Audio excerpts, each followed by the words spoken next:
webinar ketiga dari Peduli Digital. Acara ini berkolaborasi dengan UX ID Chapter Probolinggo. Dan terima kasih juga untuk media partner. Yang pertama ada Dribble Indonesia, yang kedua ada UX ID Chapter Surabaya, dan juga loket.com.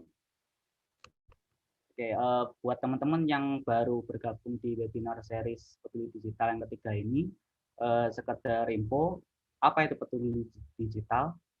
Jadi Peduli Digital itu adalah sebuah platform edukasi untuk nemenin teman-teman menghadapi era digitalisasi. Nah, selama sebulan penuh ini kami sudah mengadakan webinar series. Untuk yang webinar series pertama ada tema web developer, lalu yang kedua ada tema IoT, Internet of Things, dan yang ketiga ini adalah UI UX. Untuk yang series terakhir, ditunggu yang minggu depan bakal ada tema yang nggak kalah menarik tentunya.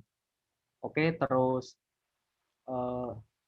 kenapa kami memilih tema UI UX ini? Karena menurut kami UI UX ini sangat populer zaman sekarang, soalnya di dunia industri banyak sekali teman-teman yang tertarik untuk terjun di dunia desain untuk aplikasi bisnis maupun usaha.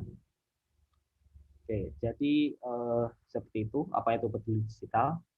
Lalu selanjutnya untuk pemateri hari ini. Nah, mungkin teman-teman ada yang sudah tahu atau lihat di poster. Ya, info materinya adalah Mbak Diah Permatasari. Nah, jadi Mbak Diah Permatasari ini sudah bekerja di Binar Academy sebagai UX designer sejak tahun 2019. Oke, selanjutnya saya akan membacakan tata tertib untuk webinar kali ini. Yang pertama, dimohon seluruh peserta menonaktifkan audio saat pemateri sedang presentasi. Lalu yang kedua, seputar pertanyaan nanti bisa ditanyakan via slide itu, nanti saya share linknya.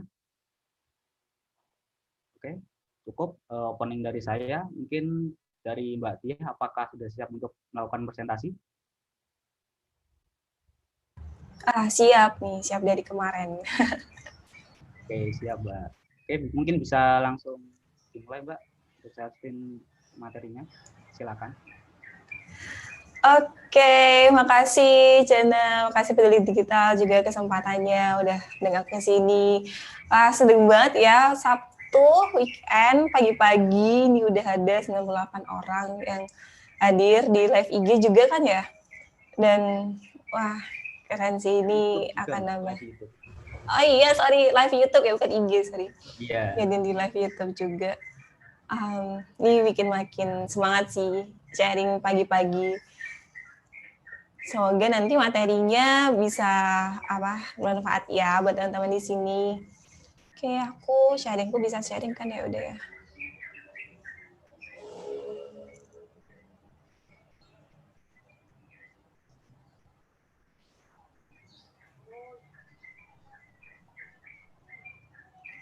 Oke, sebentar ya.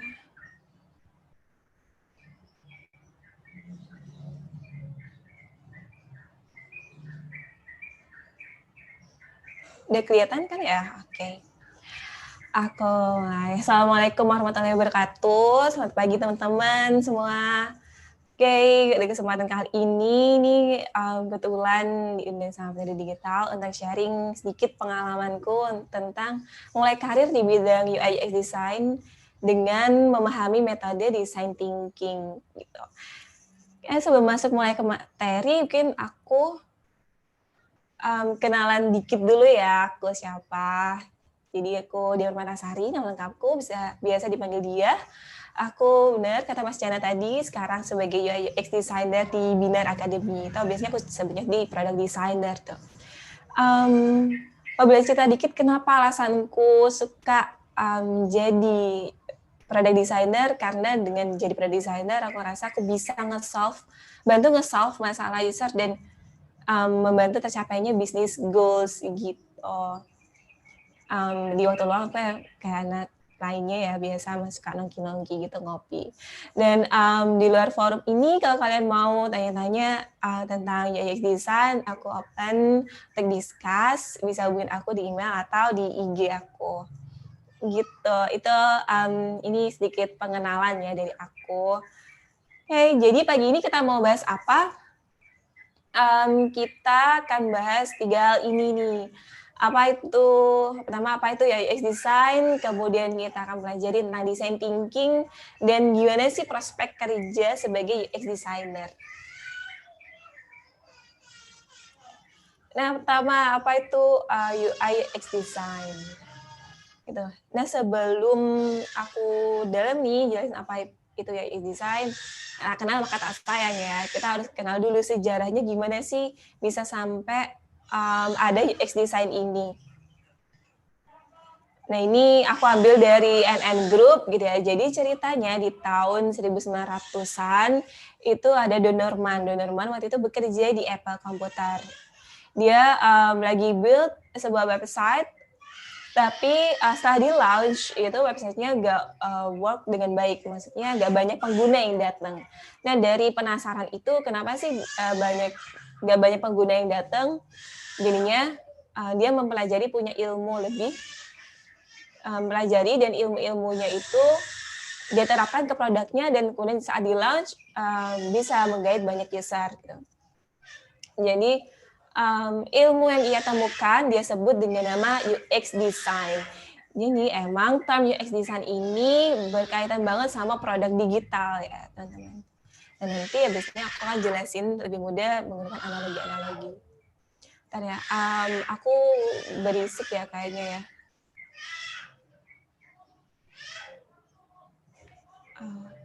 Masih aman kan suaraku? Oke, dan lanjut. Nah, jadi UX design sendiri itu apa sih? Ini definisi dari Don Norman, si penemu termnya itu sendiri.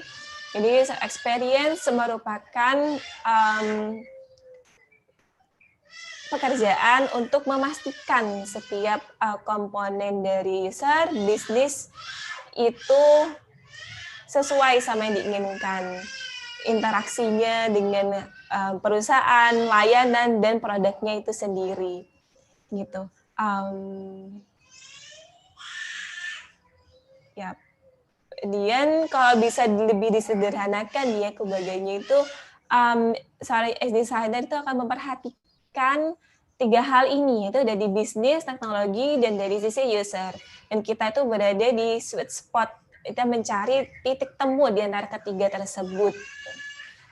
Karena peran UX designer ini adalah mewujudkan ide-ide pebisnis dari para pemangku kepentingan di perusahaan yang ingin membuat produk menjadi nyata. Itu perannya kita di sana.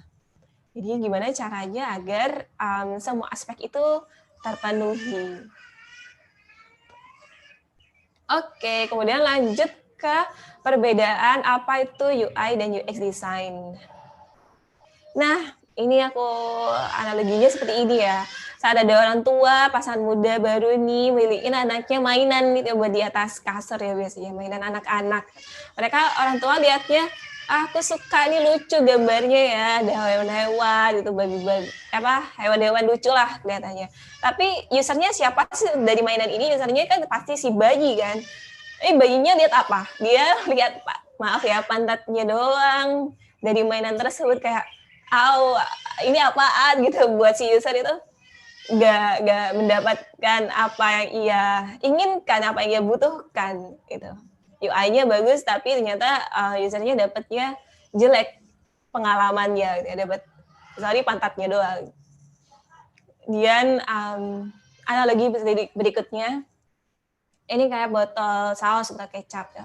Saat kan pasti punya kan botol saus yang bentuknya segini, tutupnya tadi di atas dan corong membesar ke bawah gitu.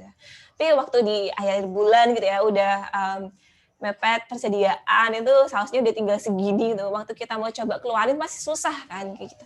Harus mukul-mukul dari belakang dan akhirnya kececeran keluarnya. Ini kan sayang banget, udah tinggal sedikit kececeran lagi keluarnya. Terus sempat juga mungkin kalian akan menemukan botol saus atau kecap yang bentuknya seperti ini. Dia besar dan lebih corong gitu, lebih sempit ke bawah. Nah, di akhir bulan waktu sisa sausnya masih segini tuh kita akan masih enak aja ngeluarinnya karena kan saya mengikuti gaya gravitasi ya. Jadi masih di akhir dan mudah keluarnya gitu. Jadi UI-nya seperti ini, ternyata UX-nya buruk. Oh, ternyata kalau pakai UI ini UX-nya juga bagus. Ini bisa dibilang produk yang bagus nih. Dan next dari apa yang kita pikirin. Gimana sih konsep berpikirnya UI designer dan UX designer? Kalau UI designer ini ya, misal kita bikin button emergency ya di dashboard mobil gitu. Kalau UI designer tuh mikirnya apa ya warna yang cocok untuk tombol ini gitu. Kemudian kalau soal UX designer mikirnya apakah kita membutuhkan tombol ini gitu. Jika iya, kenapa dan seperti apa seharusnya peletakan tombol ini agar mudah diakses gitu ya. Jadi analoginya sekarang udah tahu nih teman-teman tadi analogi yang sebelumnya. Jadi sebenarnya untuk teman-teman sekarang nih, apakah UI dan UX itu berbeda?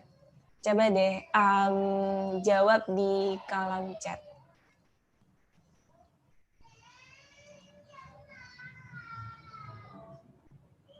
Aku lihat chatnya di mana ya? Di sini. Beda. Yes, ada yang no, ada yang beda. Weh, keren.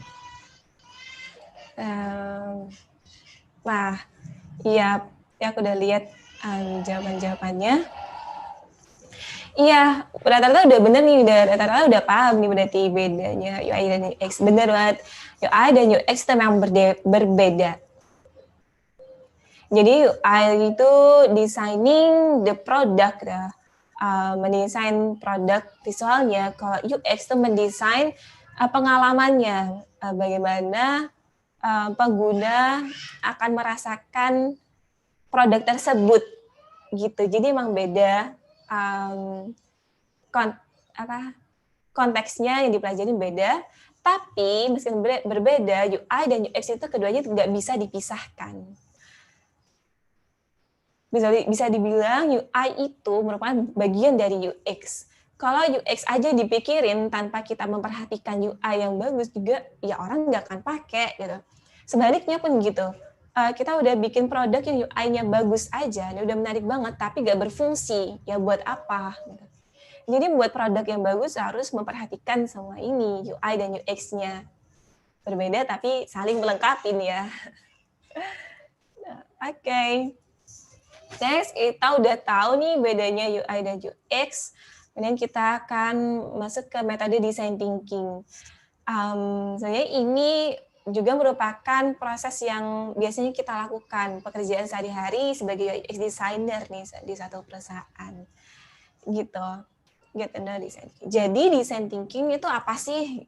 Design thinking itu merupakan metode framework untuk memecahkan masalah pengguna secara cepat dan berskala. Berskala ini masalah yang besar pun bisa diselesaikan gitu dengan waktu yang cepat.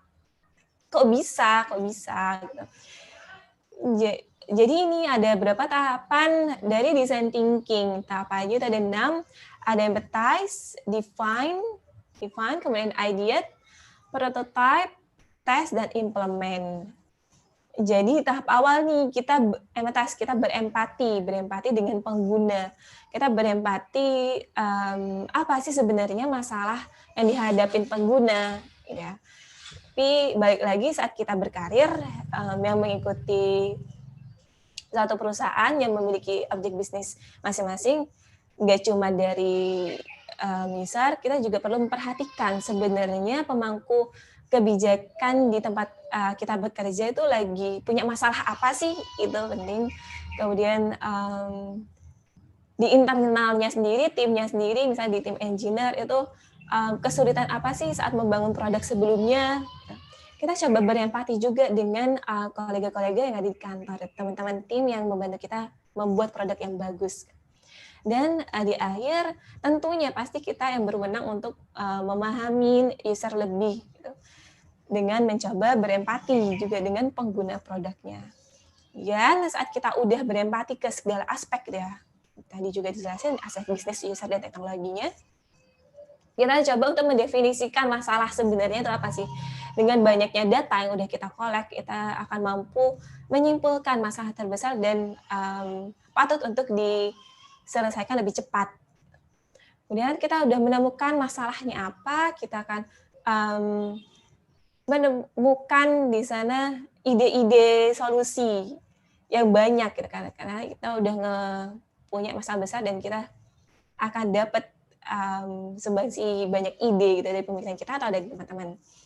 Dan berikutnya kita akan memberikan gambaran nyata dari ide solusi kita agar bisa dirasakan gitu ya, prototype namanya. Saat kita udah punya prototype gambaran nyatanya, kalau di screen tuh biasanya yang bisa diklik-klik. Gitu. Kita akan melakukan tes lagi ke pengguna dan memastikan apakah produk kita itu udah sesuai sama mereka atau belum, apakah ada feedback lain dari pengguna untuk produk kita. Kan di awal kita udah berempati, memahamin, kemudian kita validasi lagi nih di tes. Benar nggak sih seperti ini yang dibutuhkan dan diinginkan? Gitu. Jika di hasil tes itu semua objektifnya kita terpenuhi, kita bisa diterapkan ke implementasi itu saat penerapan menggunakan teknologi. Jadi desain kita itu akan nyata itu jadi sebuah teknologi dengan bantuan para engineer dan developer. Gitu. Aku nggak bisa terlalu banyak jelasin teori, kan aku langsung aja kasih case ya, kasih contoh case untuk bisa kita dalami design thinking ini lebih. Oke, contoh case-nya ini ada car booking service app. Itu merupakan produk dari, kita sebut namanya To The Cars, yang punya bisnis objektif tuh di otomotif gitu. Dan aku ceritanya di hire menjadi UI UX designer. Kenapa produk ini atau service dari The Cars ini perlu adanya UI UX designer? Karena mereka udah launch produknya ke masyarakat, ke orang-orang, ke Play Store, melalui Play Store dan App Store, tapi banyak banget komplain dari mereka gitu. Jadi UX designer di hire untuk menganalisa problemnya apa sebenarnya dan memberikan solusi yang nyata. Gitu. Itulah pentingnya UX designer juga di company. Dan bagusnya saat company udah sadarkan hal itu, mereka sangat menghargai, sangat mengapresiasi pekerjaan kita. Oke, tahap awal dari case tadi itu ya, masalah tadi itu pertama tentunya dari empathize untuk mengetahui segala aspek dan orang-orang yang terlibat dalam pembuatan produk ini, sehingga kita dapat mengetahui keinginan lebih baik. Jadi siapa aja yang kita perlu pahamin gitu ya. Dari case tadi aku akan coba memahami stakeholders-nya dulu, pemangku kepentingannya untuk mendapatkan bisnis objektifnya. Emang kenapa kalau banyak komplain gitu. Dan banyak komplain sedikit dari usernya, aktif usernya, maka dia pengen sebuah solusi baru yang bisa ningkatin pengguna harian aplikasinya, sehingga kemungkinan pengguna pembayar di aplikasi tersebut itu juga meningkat. Itu bisnis objektifnya. Oke, aku paham. Gitu. Kemudian selanjutnya, aku coba memahami user. Emangnya apa sih yang sering kali dikomplainin? Gitu. Ternyata yang sering kali dikomplainin itu, mereka rata-rata masih kesulitan menggunakan produknya. Masih sering tanya ke CS gitu. Masih nggak tahu cara gunain produknya. Nah, aku next lanjut ke emang apa yang salah dari produknya. Kita coba cari tahu lagi, kita coba mengerti lagi, empathize juga ke produknya. oh setelah dianalisa, dicobain, nyata produknya sebelumnya ini punya step itu yang panjang sampai user itu bisa berhasil booking service car gitu ya. Dan beberapa komponennya itu juga susah untuk diakses, itu lack of accessibility gitu. Kemudian berikutnya kita udah memahami nih problem dan kebutuhan masing-masing segmen untuk dalam membuat produk ini, kita coba mendefinisikan masalahnya untuk menemukan the big problem yang akan diselesaikan. Nah, caranya biasanya aku pakai affinity diagram. Affinity diagram itu apa? Affinity diagram itu lebih ke mengumpulkan informasi-informasi dan memberikan insight setelah pengumpulan informasi tersebut. Tahapannya gimana? Pertama kita gather data. Sebenarnya kita udah gather data di tahap empathize di setiap segmen. Kemudian kita akan group dan labeling data-data tersebut tuh ada yang mirip ini. Pernyataan dari stakeholder sama dari user ini ada yang mirip. Itu kita kumpulkan jadi satu. Kemudian yang penting ini terakhir itu get the pattern dan insight. Kita kategorikan, kita akan melihat pattern-nya. Oh, ternyata masalah terbesarnya ini. Kalau bisa aku simpulin dari tahap empathize tadi tuh ini. Jadi produk sebelumnya itu banyak komplain karena orang bingung menggunakannya. Dan ternyata memang produknya memberikan pengalaman yang buruk gitu dan memiliki desain yang nggak menarik. Jadi aku punya hipotesa ini. Kenapa produk sebelumnya nggak well on first launch? Karena produk sebelumnya itu punya banyak usability issue, permasalahan di usability-nya, dan juga punya old design yang nggak menarik. Kemudian dari masalah yang udah aku temuin ini, aku coba reframe menjadi sebuah design challenge untuk mengencourage ide-ide lebih banyak lagi. Design challenge seperti apa? Biasanya aku reframe dengan metode HMW, how might we, di awal. Jadinya aku reframe jadi seperti ini. How might we make a new fresh design that ensure usability at every design corner? Dari masalah tersebut, aku reframe jadi sebuah pertanyaan dengan menggunakan how might we. Nah, dan pertanyaan ini ya, coba kalian berpikir juga, bagaimana sih kita membuat produk desain yang baru dengan memastikan usability-nya, experience-nya itu baik di setiap aspek yang kita buat. Nah, kalian pasti pikir solusinya akan macam-macam gitu ya. Dan aku memberikan solusi seperti ini. Di tahap ideate possibilities, di tahap ideate resolution, ini yang menarik banget untuk juga dikerjakan, karena kita akan mengumpulkan banyak ide yang kira-kira akan berguna untuk pengguna. Pertama, nah biasanya dilakukan saat mengide sampai jadi nih ya, desain app. Ini ada beberapa step. Dari pertama sketch. Di sketch ini selain aku men-sketch tampilannya, sekiranya aku juga sketch the flow, tahapan-tahapannya dulu. Kemudian kita masuk ke wireframe, kemudian masuk ke mockup dan prototype. Gitu. Ini secara teori sebenarnya mereka masing-masing untuk apa, aku coba jelasin juga bentar lagi dengan case yang tadi ya, masih sama di car booking service. Nah, pertama aku akan ideate new flow, gitu. Karena problem yang pertama di produknya itu step-nya terlalu banyak. Nah, gimana cara bikin flow di desain simple? Kita mencoba untuk menjadi user, kita mencoba berempati dengan mencoba pakai sepatunya user ya, try to fit their shoes gitu. Dengan gimana caranya? Pertama kita tentukan user goals-nya dulu. Kalau aku sebagai pengguna, apa yang ingin aku lakukan? Ya, tentukan user goals-nya, tulis. Kemudian buat tahapan-tahapannya. User task-nya itu dimulai dari start, dimulainya saat kapan, kemudian step by step-nya task 1, task 2, task 3, dan sampai end, berakhir. Ini. Dan tahapan ini juga aku sempat tulis juga di Medium aku, namanya WTF, What the Flow. Karena penting banget untuk kita tahu flow yang baik untuk user seperti apa di awal sebelum kita ngedesain. Nah, jadinya aku kurang lebih mempurpose menyarankan flow-nya jadi seperti ini. Yang sebelumnya itu ada 13 step desain, 13 step untuk dipenuhi jadi 7 aja tanpa menghilangkan konteksnya. Gitu. Terus berikutnya setelah dapat nih flow, aku buat wireframe. Nah, apa sih wireframe itu? Wireframe itu kan kerangka awal, kerangka ide awal gitu ya, berisi konten dan layout yang akan diterapkan.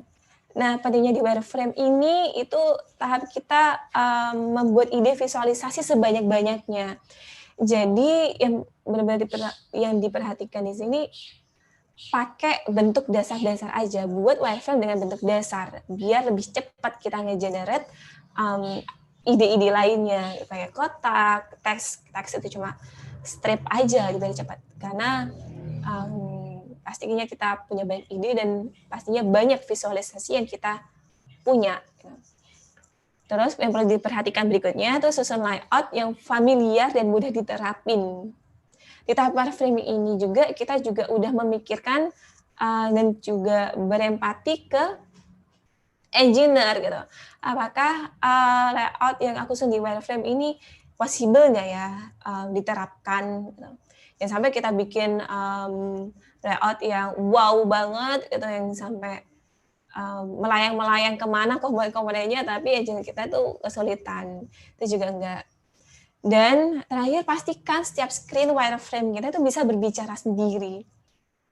Bisa karena di tahap ini pentingnya di tahap ini itu merupakan visualisasi awal, visualisasi ide awal yang akan digunakan user tanpa bantuan kita, tanpa bantuan pencipta produknya. Jadi usahakan setiap screen frame itu bisa dipahami dengan baik. Dan ini juga berguna saat kita presentasi ke pemangku kebijakan lainnya. Nah, ini wireframe aku buat untuk booking service app tadi. Aku cari-cari juga masih dan aku lengkapin dengan detail komponen-komponennya agar saat presentasi lebih clear gitu. Dan ini aku buat cepet-cepetan, tapi tetap memperhatikan hal-hal tadi. Oke, next tipsnya kita udah dapet nih wireframe-nya dan udah dipresentasikan juga ke internal team, udah disepakatin. Kemudian saatnya kita menemukan visual inspirasi. Ya. Wireframe kan ini masih komponen-komponen dasarnya aja kan. Gimana cara membuat produk itu juga punya UI yang bagus, ya. Punya tampilan yang bagus. Itu dengan buat kumpulan inspirasi atau mood board sebanyak-banyaknya dari melihat produk desain lain. Aku biasanya memanfaatkan situs-situs ini untuk mencari inspirasi, mulai dari Pinterest, Dribbble, dan Mobbing untuk mendapatkan visual inspirasi.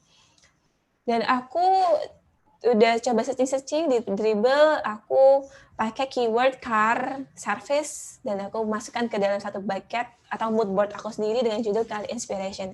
Kurang lebih seperti ini aku kumpulkan di Dribbble. Oke, kita udah punya kerangkanya, kita udah punya visual seperti apa yang akan kita terapkan. Tadinya kita make a mock-up. Mock-up ini udah di tahapan lebih tinggi ya dari wireframe, kita udah punya visualisasinya dengan lebih detail. Yang sebelumnya ya, ini before, desain before-nya, seperti ini list bengkel yang ada, aku rubah menjadi seperti ini, purpose yang baru. Nah, gimana bisa sampai aku bikin purpose yang baru ini, selain dari bantuan wireframe tadi, kerangka awal, untuk membuat mockup yang baik, ini perlu diperhatikan untuk penyusunan layout, itu ada 2, scale and grid dan proximity. Scale and grid itu apa? Scale and grid itu jarak antar komponen atau jarak antar margin suatu artboard mobile gitu. Kita pastikan jaraknya itu konsisten.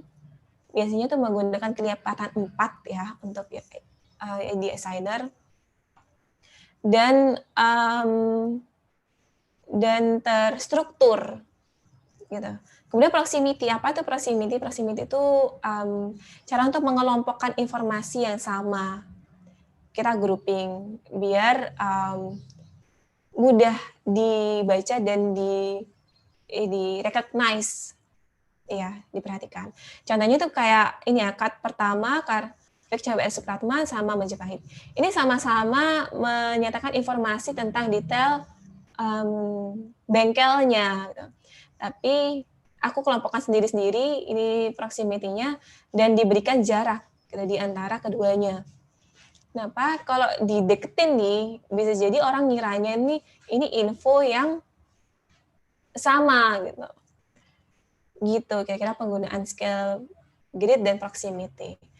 Kemudian untuk lainnya komponen dasar UI yang perlu diperhatikan ini dengan memahami 4 hal ini kan pelajari lebih dalam itu udah membantu banget untuk membuat mockup design yang bagus. Itu ada color, typography, icon, dan material design. Material design-nya sendiri itu bisa dicari desain dasar atau desain bawaan, komponen-komponen bawaan dari tiap platform. Ini kan Android ya, misal kan bisa lihat material desainnya di materialdesign.io. Kalau untuk iOS, komponen dasarnya seperti apa itu bisa dilihat juga di Apple. Dan untuk website, material desainnya itu seperti apa, biasanya lewat Bootstrap itu cukup. Komponen-komponen dasar yang bisa diterapkan dan biasa digunakan. Oke, dan kita udah punya mock-up-nya, udah jadi desain hingga akhir. Ini kita akan membuat ide tersebut jadi nyata melalui prototype gitu ya. Dan biasanya aku pakai prototype, clickable prototype. Jadi desainnya kita, screen kita tadi tuh bisa dipencet-pencet sama pengguna. Biasanya aku menggunakan tools ini, ada Marvel, biasanya aku pakai Marvel. Terus lainnya itu ada InVision dan Protopie. Kalau Marvel dan InVision ini toolsnya hampir serupa, dia memprototipekan screen by screen. Tapi kalau Protopie ini bisa lebih detail. Kita bisa bermain sama ada namanya micro interaction. Kayak kita bisa tambahin GIF loading di sana, semacam itu. Nah, caranya bikin prototype, gimana? Pertama kita udah punya tuh goals saat kita bikin flow di awal.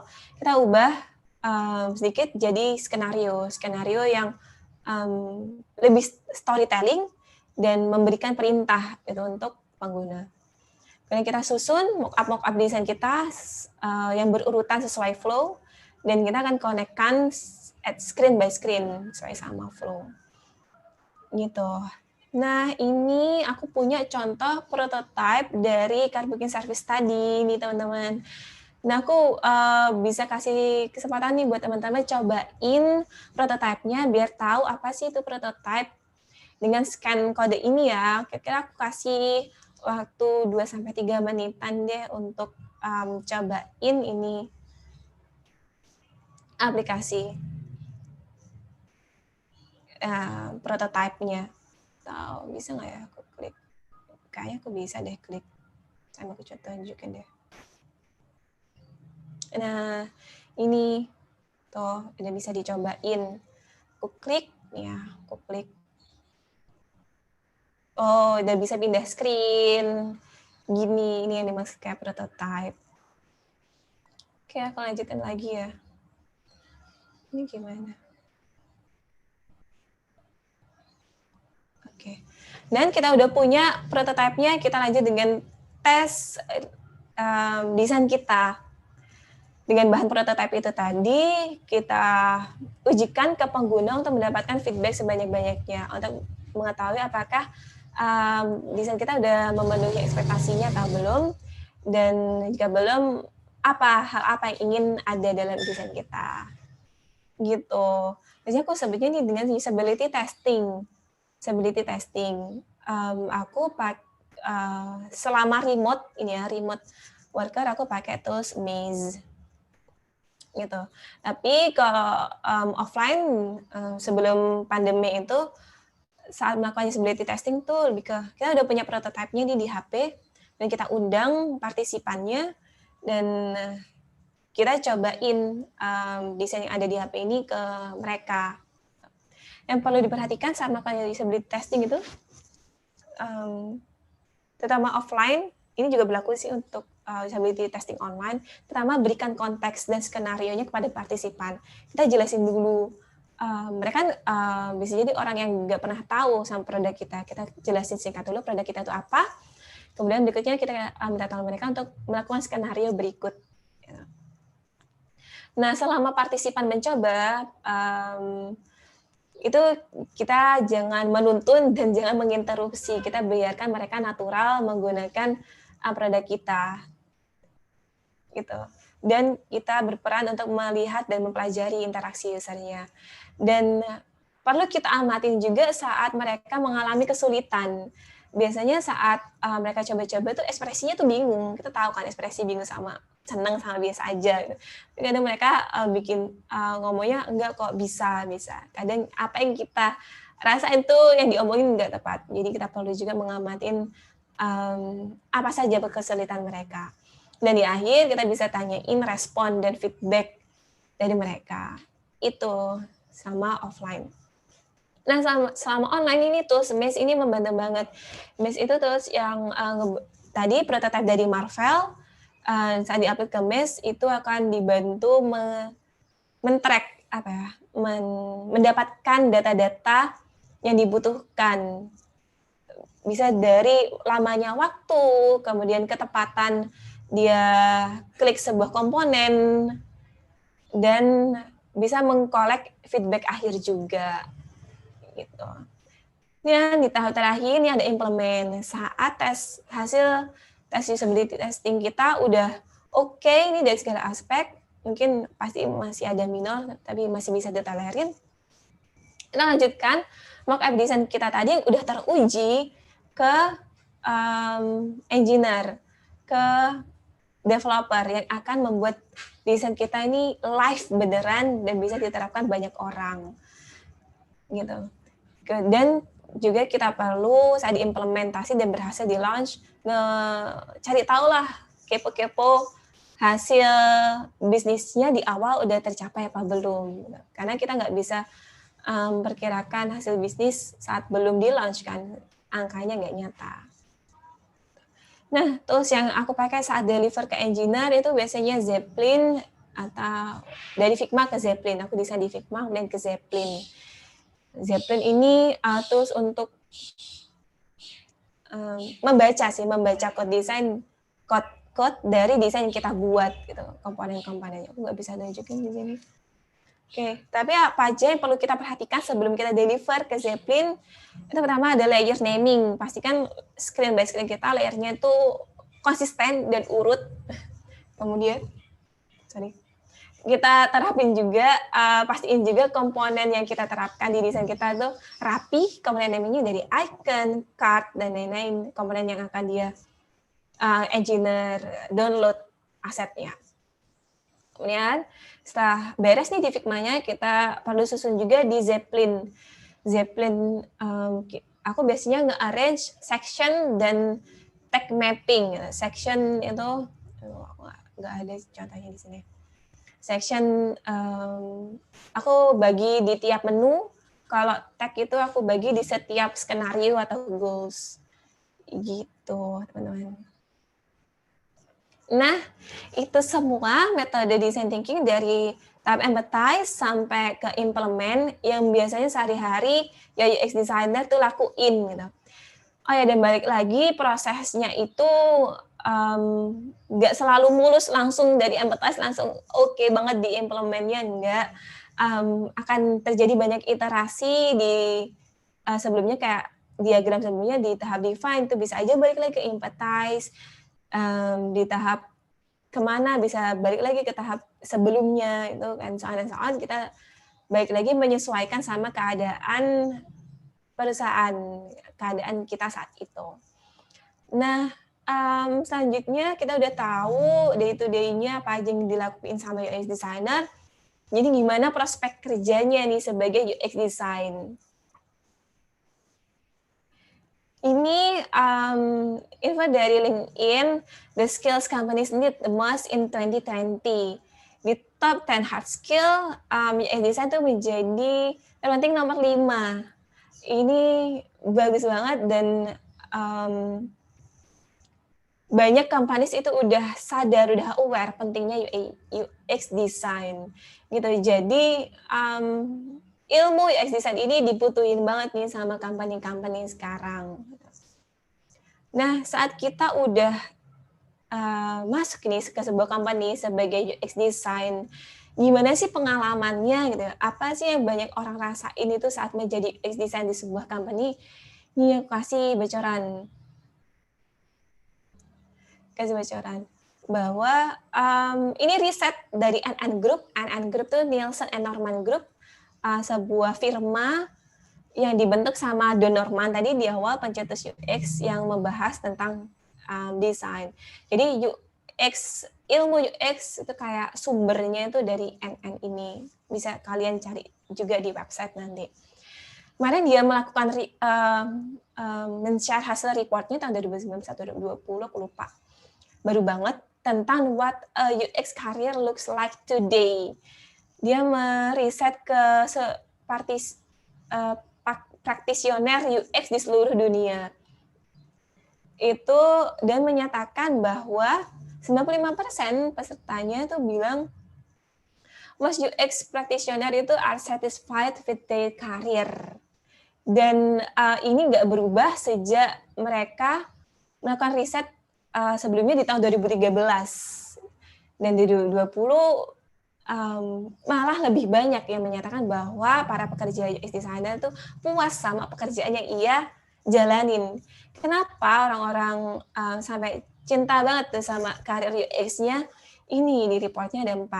Nah, mereka menikmatin, enjoy the process, dan bisa dibilang mereka menikmati proses design thinking, kolaborasi, and so on. Gitu. Kemudian mereka merasakan bisa melihat impact dari apa yang mereka kerjakan. Enggak cuma mengerjakan day-to-day task doang, tapi kita tahu result dan impact-nya bagi orang lain itu apa. Apalagi kalau kita selesai melakukan usability testing dan tahu responnya. Kan. Kemudian UX designer tuh mereka rasa tuh diperhatikan gitu sama perusahaan. Jadi UX designer itu ide-idenya, pendapat-pendapatnya itu sangat diperhatikan di perusahaan. Jadi merasa valuable, merasa dilihat gitu sama divisi lain dan stakeholders tentunya. Kemudian terakhir mereka merasa tuh selalu punya opportunity, kesempatan untuk berkembang dan jadi lebih baik gitu. Karena jadi UX designer itu pasti merasakan selalu belajar. Saat kita menerima proyek-proyek lain ini misalnya, tadi aku contohin ke booking service, saat kita masuk ke dunia pendidikan gitu yang aku sekarang di Binar, aku belajar banyak lagi nih tentang dunia pendidikan kayak gitu. Nah, skill-nya itu emang dibutuhin banget. Ternyata waktu kerja banyak yang merasa puas dengan pekerjaannya sebagai desainer. Dan gajinya pun bersaing nih teman-teman. Ini gaji dari seorang perdana desainer di startup besar ya. Terus ini untuk entry-nya. Ya pokoknya bersaing lah, mencukupin kebutuhan. Nah, kemudian ada sedikit tips buat aku yang mau mulai sebagai UX designer, mau mulai karirnya sebagai UX designer. Pertama dari aku, knowing your purpose, gitu. Benar-benar nata hati, nata niat, tahu kenapa kalian pengen jadi UX designer. Itu yang penting sih buat aku. Kemudian saat kalian udah tahu pandangannya objektif kalian sebagai UX designer dan diterima di sebuah perusahaan yang kalian cocok juga, benar-benar dijaga, benar-benar own your rules kalau UX designer itu penting karena kita merepresentasikan kebutuhan user sebenarnya gitu. Dan coba dengan keras memperjuangkan kebutuhan user itu di dalam tim. Nah, gimana kita bisa bikin produk yang bagus selain kita sebagai DPR ya, bisa istilahnya DPU dan perwakilan user ya. Kita juga harusnya punya koneksi dan interaksi yang baik di dalam tim, karena tanpa internal tim nggak mungkin produk yang baik itu tercipta gitu. Jadi blend with the team itu penting juga saat udah masuk company ya. Dan terakhir untuk mencapai itu sebelum maupun udah ada di industrinya, always curious and never stop learning. Itu sih kuncinya untuk kalian mau mulai jadi UX designer. Oke.